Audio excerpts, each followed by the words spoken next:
trying to scale AI, you've probably felt this. It's like hitting a wall. You've got the pilots, you've got the talent, but for some reason, projects just stall. Well, today, we're going to talk about why that bottleneck has almost nothing to do with engineering and everything to do with a single missing document. First, let's just soak in this number for a second.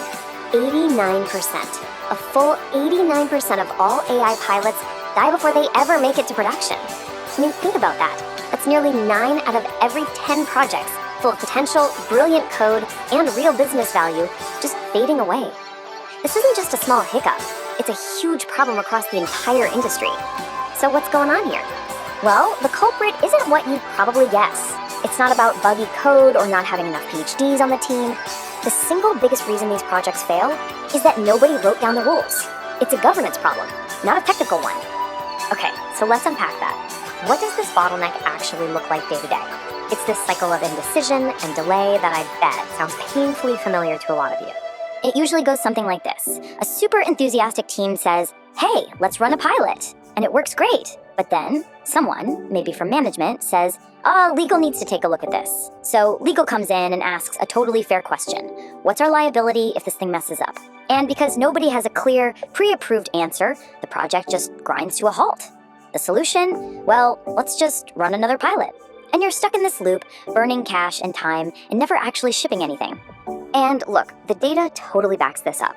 This chart from a recent study by MIT Sloan and BCG shows that a whopping 75% of enterprises don't have any formal AI risk framework. None. That means 3 out of every 4 companies are basically trying to drive a race car without a steering wheel. It's no wonder there's a massive pileup in the pilot stage. So how do we fix this? How do we get out of this loop? Well, the answer, and this is the cool part, doesn't actually come from the world of software or AI. It comes from its older mechanical cousin, robotics. Turns out they solved this exact problem decades ago.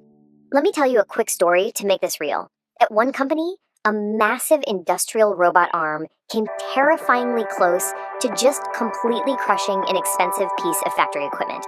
And here's the kicker. The code was perfect. The problem? No one had ever formally defined where the robot was allowed to move and where it wasn't. They hadn't drawn the lines on the map.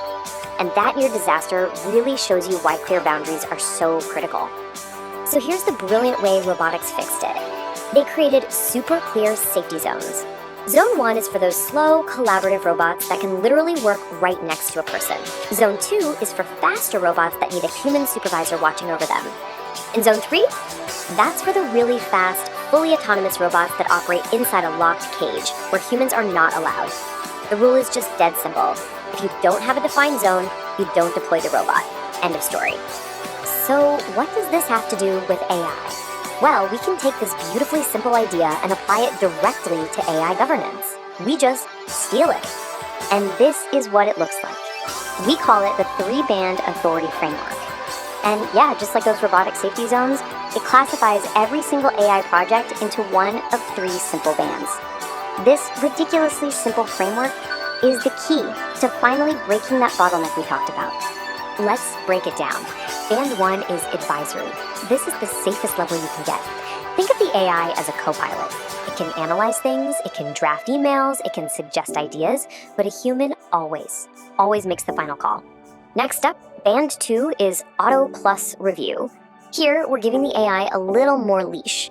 It can actually take action on its own, process an invoice or send a response to a customer. But a human has to audit that action within a set amount of time, like say 24 hours.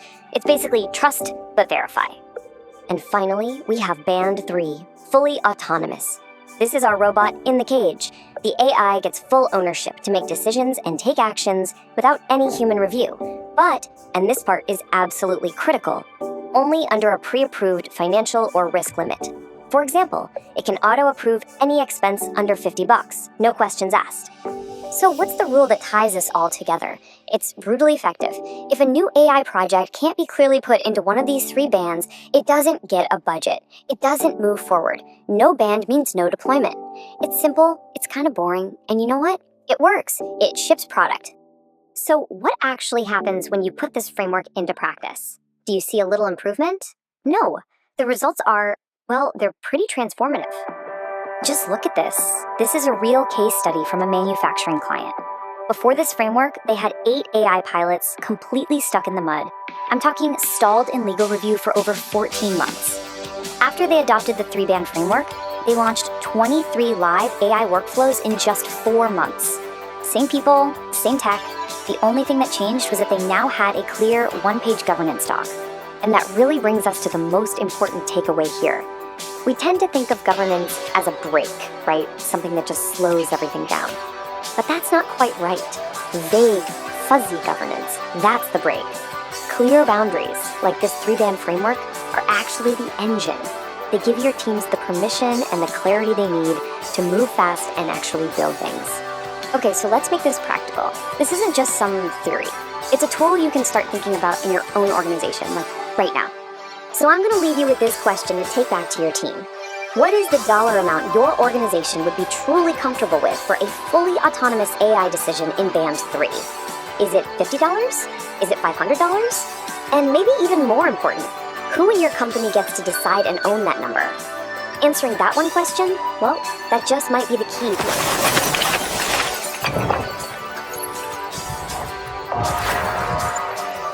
It took 4 months, but the pilot is finally live. And the boundaries held. We are already seeing the efficiency gains.